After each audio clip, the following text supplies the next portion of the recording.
Hi friends, welcome to my channel gardening with Papia. तो देखুন আজকে আমি কিছু বীজ রোপণ করে আপনাদের দেখাবো। কিছু শাকের বীজ আর কিছু সবজির বীজ রোপণ করে দেখাবো আপনাদের।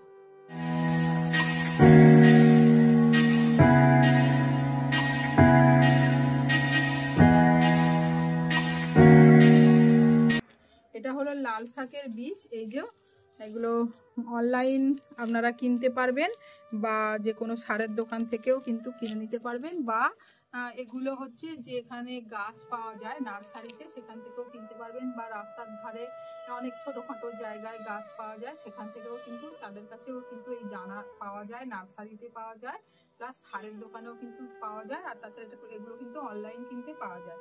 তো আমি আমাদের স্টেশনের কাছে একটা ছোট্ট জায়গায় একজন দাদা গাছ নিয়ে বসেন, তো তার কাছ থেকে মেনলি আমি গাছ কিনি। এটা আপনাদের সাথে অনেকবার শেয়ার করেছি।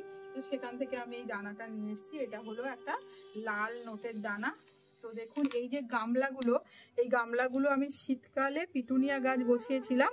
তো সেই গামলাতেই পিটুনিয়া গাছ তো এখন শেষ হয়ে গেছে, কিছু কিছু আছে অবশ্য। তো সেই যেগুলো শেষ হয়ে গেছে পিটুনিয়া গাছগুলো, সেই গামলাতেই কিন্তু আমি এই শাকের দানাগুলো রোপণ করছি। তো দেখুন আমি কি করছি।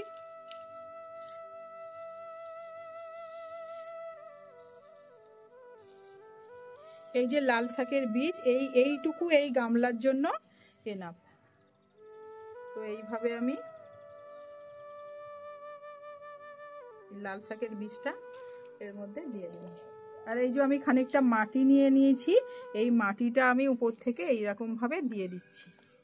এই যে খানিকটা করে এরকম ভাবে দিয়ে দেবেন। এর কারণ হচ্ছে যে গাছটা তার মানে শাকটা তাড়াতাড়ি বেরিয়ে যাবে, আর তাছাড়া পোকামাকড় বা পিঁপড়েতে বা অনেক সময় পাখিতেও এগুলো খেয়ে নিতে পারবে না, নষ্ট করে দিতে পারবে না। তো দেখুন আমি উপর থেকে একটু করে মাটি এরকমভাবে ছড়িয়ে দিয়েছি, বেশ খানিকটা মাটি এই তো ছড়িয়ে দিয়েছি। আর এখানে আমি আগে থেকে মাটিটা একটু ভিজিয়ে নিয়েছিলাম, নরম নরম করে নিয়েছিলাম। তো শাকের দানাটা দেওয়ার পর, মাটিটা দেওয়ার পর এটা আমি এর মধ্যে ভালো করে জল দিয়ে দেবো একটু পরে। আর এটা কিন্তু আমি একটু অপেক্ষাকৃত ছাওয়া জায়গা, মানে যেখানে একটু কম রোদ লাগে, ধরুন সকালবেলার 2-3 ঘন্টা রোদ লাগে, সেরকম জায়গায় কিন্তু আমি রেখে দেবো। তো এটা 10 থেকে 12 দিনের মধ্যে কিন্তু সুন্দর শাক গজিয়ে যাবে। আর যখন হবে তখন এটা আপনাদের সাথে শেয়ার করব। তো এটা হলো লাল নোটে, আর এটা হলো কলমি শাকের দানা। এই যে কলমি শাকের দানা, এই যে একটু বড় বড় এগুলো কলমি শাকের দানা। এই যে কলমি শাকের দানা, এটাও কিন্তু ওই ফুল বিক্রি করে ওই দাদার কাছ থেকেই কিনে নিয়ে এসেছি। আগেই বললাম যে এটা নার্সারি বা অনলাইন সবই এখান থেকে কিনতে পারবেন। তো এই বললাম যে পিটুনিয়া গাছ শেষ হয়ে গেছিলো, তো সেখানেই আমি এই কিছু দানা নিলাম। এই যে আর এই সব দানা একটু একটু করে এখানে ছড়িয়ে দিলাম।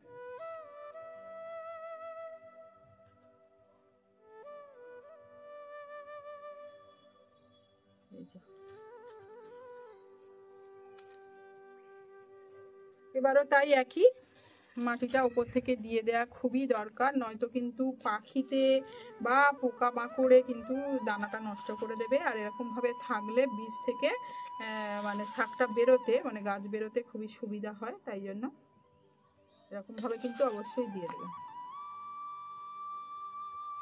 তো দেখুন আমি দিয়ে দিয়েছি।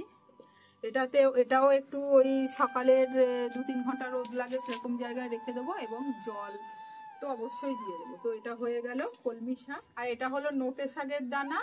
আর আগে যেটা দেখালাম সেটা লাল শাক, মানে অনেকে লাল নোটেও বলে। তো এইটা যেটা সাদা নোটে, মানে যেটা নোটে শাক বলে, তো সে তার দানা। এই যে এটাও কিন্তু আমি ওই দাদাটার কাছ থেকেই নিয়ে এসেছি।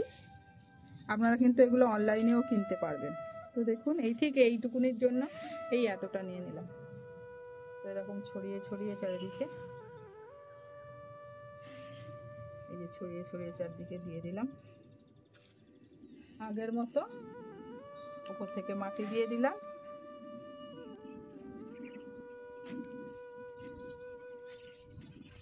এটাও কিন্তু আমি ওই একই জায়গায় রেখে দেবো এবং জল দিয়ে দেবো।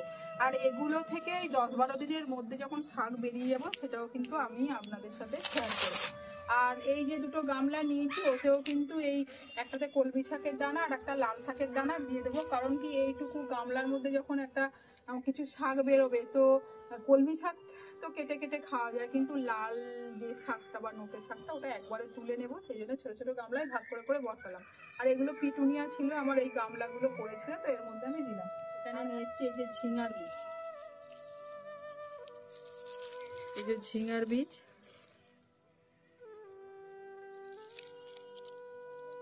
এই যে ঝিঙের বীজ।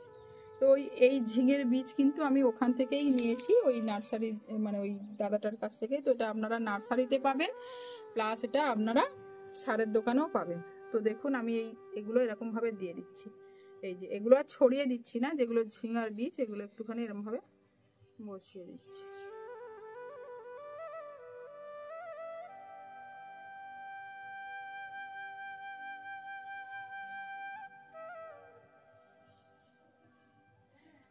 আর এতেও কিন্তু আমি এই উপর থেকে এই যে মাটি দিয়ে দিলাম।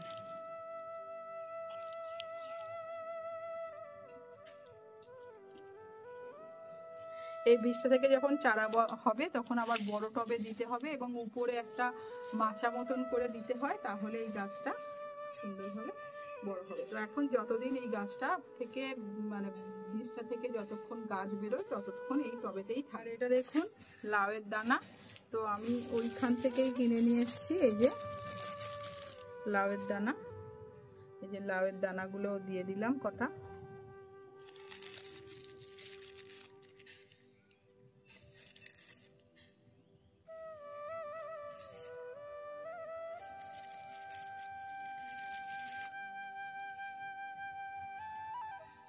এই যে 4-5টার মতো দিয়ে দিলাম, আর উপর থেকে এরও এইভাবে মাটি দিয়ে দিলাম।